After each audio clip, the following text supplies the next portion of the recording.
Hello there, my name is Bijou Smith and I'm going to be looking at topological 4G theory. This is first in a series of shorts, and the topics will be short but the video length might be quite long, so no apologies for that. If you're looking for fast, well produced, flash animated content, go somewhere else please. This is just stuff I do on my own lunchtime, and today, well, you'll see in a minute why this is maybe a long, kind of a short, but let's just dive into that. So today's short, I'm going to be looking at the East Coast signature. You'll see why. Well, you won't see why, but I'll try to explain why. So a lot of geometric algebra, a lot of really good content comes from Anthony Lazenby and Chris Doran over in Cambridge, and they use the West Coast signature.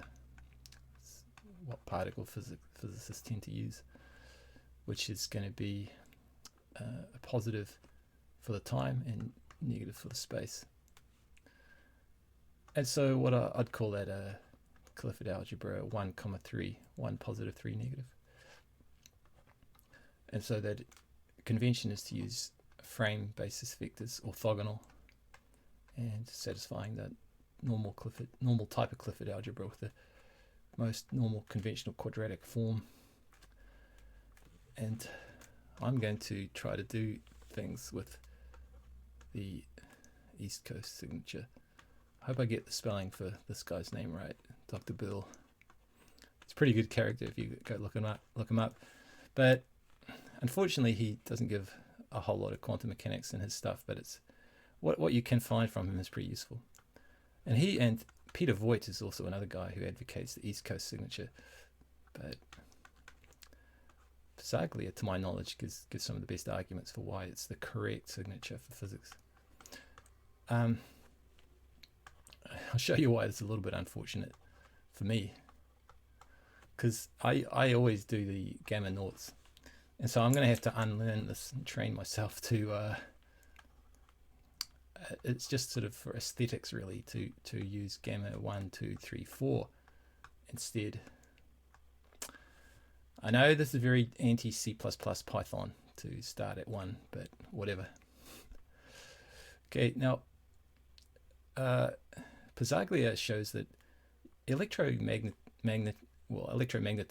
in classical physics in general doesn't care about the signature, but quantum mechanics does, and that's the problem. That's a potential problem. So, and I think it's the quaternion, 2x2 quaternion is the matrix representation for the West Coast signature, but for the East Coast signature, it's real 4x4 matrices. By the way, I make a lot of typos, and I don't have a script, so I'll often say the wrong thing. So if I say something like left when I mean right, then you can just fill in the mistakes yourself. It's the Vicky Weisskopf method of teaching here. It's my school. Okay, well, so I'm not going to go into why. There's some papers by this guy Pisaglia that shows why the East Coast signature is better for quantum mechanics. It does make a difference in terms of how you do the physics. And I guess in the end, it's just messier to use the quaternions. The quaternions are a left-handed system, really, whereas the proper way to do physics, I think, is by convention using right-handed coordinate systems. Yeah, it's a brief. So let's start at 0, at least for our basics. So in the Clifford algebra way of doing quantum mechanics, we talk about, we use these relative vectors, and they're actually bivectors in the space-time algebra. Now, I was going to write gamma 0 here, but this is the whole purpose of these shorts, is to try and train myself to use the gamma 4, or at least that's one purpose of these things. So this is called a relative vector because we treat it like a basis vector, but it's actually a bivector in the real Clifford algebra. And we have the basis vectors or frame vectors anti-commute using the full geometric product. Now, I'm not going to go through the geometric product today for everyone. You can look up any of the references like Lazenby and Doran who have a lot of free online stuff to get those things. So in the signature that we're using today, these will square to +1, and the time-like basis vector squares to -1. Remember, the geometric product for any two vectors is a sum of different grades. A grade 0 scalar product, or the usual inner product, plus a outer product, which forms the exterior algebra, and this is called a bivector, or grade 2. So that's the geometric product, and it's got a scalar part and a bivector part. And all of that can be used to build up the full geometric algebra for any grade from 1 up to the space-time dimension d. But I'm not going to do that today. Today, I guess I just need one other thing, which is the pseudoscalar, which acts a bit like a unit imaginary, except that in some space dimensions it anti-commutes with vectors. Turns out that I think this is going to be the same as the geometric product of all of the basis vectors, or if you like, the geometric product of the relative, all 3 relative vectors. So there's this notion of a Pauli algebra, or in the Hilbert space, if you like. These objects belong to the Hilbert space. They're called spinors, or in the Dirac, they're just called a ket in the abstract formalism. But as a spinor, as a column vector representation, we would have 4 real numbers and the imaginary, and it goes like this, I believe. And there's a negative A2, and the reason for the A2 being negative is just to get it mapping onto the Clifford algebra in the nicest possible way.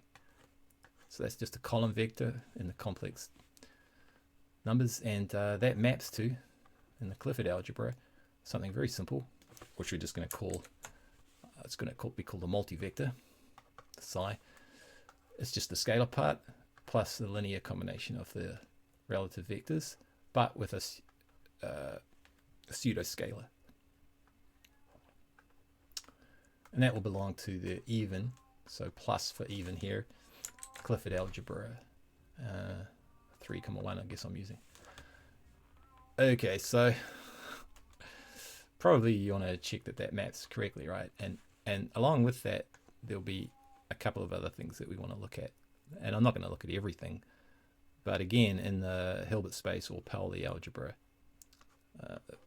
we're going to have things like the matrix multiplication of the spinor, and we'll be able to show that maps to, in the Clifford algebra, it's just the relative bivector times the spinor, or now it's called a multivector,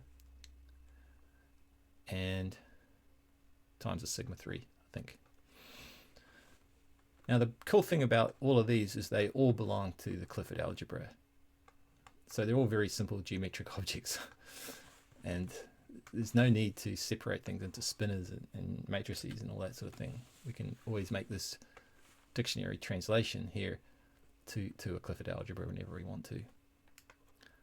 I guess there's one other kind of useful one, which is multiplication by a unit imaginary. And we'll find that maps to the multivector spinor times a right multiplication by the pseudoscalar times a sigma 3. So dextral is the right-sided multiplication. It turns out to matter.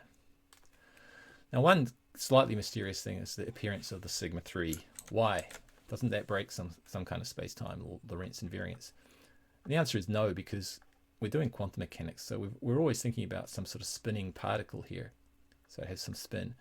Now, spin is best defined using a notation of a bivector plane, which is going to be what sigma 3 is, because sigma 3 is in fact a plane, and it's a bivector. We'll find out that actually these time-like bivectors actually generate Lorentz rotations, but anyway, that's for later. So what we're doing in quantum mechanics is we're always really trying to map our laboratory measurement frame onto the frame of the particle. So we're always doing this kind of operation here. It's like a tilt. That's the essence of quantum mechanics. And so no, we're not violating Lorentz invariance. What we're doing is we're taking a laboratory frame and we're deliberately moving it onto the frame of the particle. And then we take a measurement, which is, in conventional quantum mechanics, is just a matrix multiplication. But in the geometric algebra, I'll leave that cartoon here for now. In the geometric algebra, it's just a simple geometric algebra operation entirely within the Clifford algebra. You don't need to go to any matrix or Hilbert space. You can stay in entirely classical real geometry. No need for complex numbers. This I here is a pseudoscalar, so it's a space-time volume element here. So it's a 4 volume element. So it's an element of classical geometry. It's not a complex number or anything like that. But the mapping from the Hilbert space representation in terms of matrices, complex valued matrices, goes to real algebra like this. And this is this is classical geometry, whereas this looks like quantum mechanics. But in fact, there's a mapping between the two. So we'll find that most of quantum mechanics, apart from maybe entanglement, most of quantum mechanics is just classical geometry. What else can I say for today? This will make this not a short video, but spin up will be like a 1-0, and that, I guess that maps to the Clifford algebra thing, which is just a unit, the unit scalar. If you look at it, it's just the A0 up here goes to 1, everything else is 0. And then spin down will be the minus A2, so it'll be, what will it be, negative, well, A2 would be negative 1, so it'll be negative I sigma 2, I guess. Spin up and spin down in the geometric algebra. Now, of course, this looks kind of neater than this, right? You'd prefer the left-hand side, but when you get into more detail into quantum mechanics, you're going to prefer the right-hand side here, I think. Anyway, so there's some exercises that you could do, right? You could show that you could go through all of the matrices and show that these things, work out. So that would be, what did I say it was? You want to show that this works out using the representation, using the mapping, using this mapping here, number 1. But I'm not going to do that one today. That you could do that for homework or whatever. I'm going to do just one of them, and then I'll call it quits. And the reason why I'm going to do this one is because I want to check that things work out with the East Coast metric. So Pauli algebra is usually given by this expression for the commutation relations, and it calls it cyclic. And I'm not going to bother proving the cyclic property. You could use this using ijk plus a permutation index symbol epsilon, but I like to keep things a little simpler. I like to avoid epsilons if I can. Anyway, so I want to show that in the Clifford algebra it works out. Now Lazenby and Doran showed that this works out in the Clifford algebra 1,3 signature, but we want to make, what I want to do is make sure that I've got everything sorted out if I use the East Coast metric.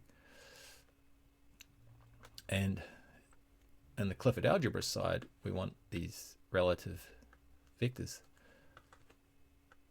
to have their relationship, this relationship here. At least this is that's our first guess at the relationship, what it should be. Right, so remembering what the left-hand side is, sigma 1, sigma 2, so it'll be gamma 1, gamma 4, gamma 2, gamma 4 minus. On the left-hand side, that is. Now, remember these things anti-commute, so if I move the gamma 4 past gamma 2, I pick up a minus sign. And the same on the other side, so I'll pick up a minus sign there.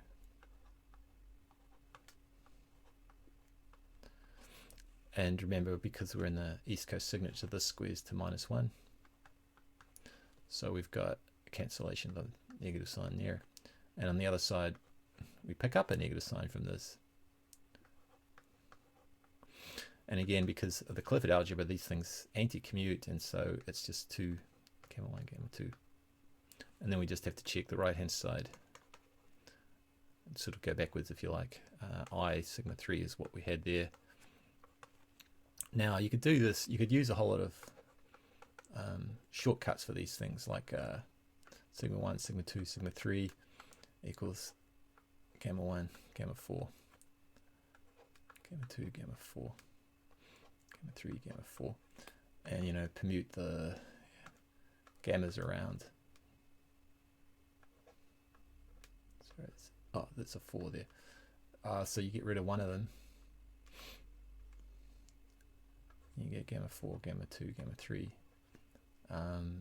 But then a positive because gamma 4 squared. And then your 2 shifts of the gamma 4 gives you 2 negative signs, so they cancel. And so the pseudoscalar, this is kind of pseudo-pseudoscalar, this is the proper pseudoscalar, and so they turn out to be equivalent. That also works for the West Coast signature, by the way. But, so anyway, yeah, so I could write this as, so I don't have to write this as the full banana here. I can just smush it into the shorter version. And then sigma 3 is gamma 3, gamma 4. And again, I could shift that past, that picks up a minus sign, but then I get another minus sign from gamma 4 squared. So overall, a positive sign. But then gamma 3 squared, what's that? So the gamma k, the sigma k squared, just going to be gamma k, gamma 4. Gamma k, gamma 4. And again, you shift the gamma 4 past the other basis vector, it's a negative, but then gamma 4 squared is negative, and so it's gamma k squared, which is a space vector, which is +1. So just as you'd expect for the Pauli algebra, the Pauli matrix is squared to +1, and so do the Clifford algebra representations or mappings for them. So this squares to +1. This bit here is +1, and so I get gamma 1, gamma 2. And of course the 2, the factor of 2 here makes it check out. So yes, indeed, the commutator is twice I sigma 3 as expected. All right, so like and subscribe. You can use my Ko-fi or PayPal for Ko-fi for donations if you want to help me do these things. And I hope these are going to be useful for younger students, especially. If you're an older student and you want to go at a faster pace, then go somewhere else is my suggestion. For these shorts, I won't necessarily be doing them in any particular order. Yeah, probably not a particular order, but roughly pedagogical kind of order, because I'm going to go from what I want to check out in the East Coast signature. I'm going to redo as much as I can of Lazenby and Doran, but because I want to do topological 4G theory, which is elementary fundamental physics, I don't want to do any advanced quantum mechanics. So I don't want to do any hydrogen atoms or even simple harmonic oscillators or anything like that. I just want to study the foundations of quantum mechanics from a geometrical perspective. And why do I want to do that? It's because topological 4G theory is a philosophical theory which doesn't have a lot of mathematical basis for it yet, but the geometric algebra is going to be the best way, I think, to at least start with topological 4G theory. Obviously, geometric algebra itself doesn't do topology, but you can get a long way in basic topology using just tensor products from classical geometry, and that would be the idea. The idea is that fundamental particles are not too complicated topologically speaking, and so we'll be able to go a long way in geom theory just by using the geometric algebra. As far as I know, that's something that Lazenby and Doran and David Hestenes and his co-workers and colleagues, they don't really do a lot of that sort of elementary stuff. They're more interested in applications, robotics, and solving the Dirac equation and all that sort of thing. Whereas I'm not really interested in solving the Dirac equation. I just want to do some really basic fundamental physics, and It's more in the philosophy end of things, the philosophy end of the spectrum, because we're thinking about what really are the fundamental, ontological properties of space-time. That's what we're trying to do. All right, sorry for that getting a bit long, but that's what a short is for me. I'll catch you next time.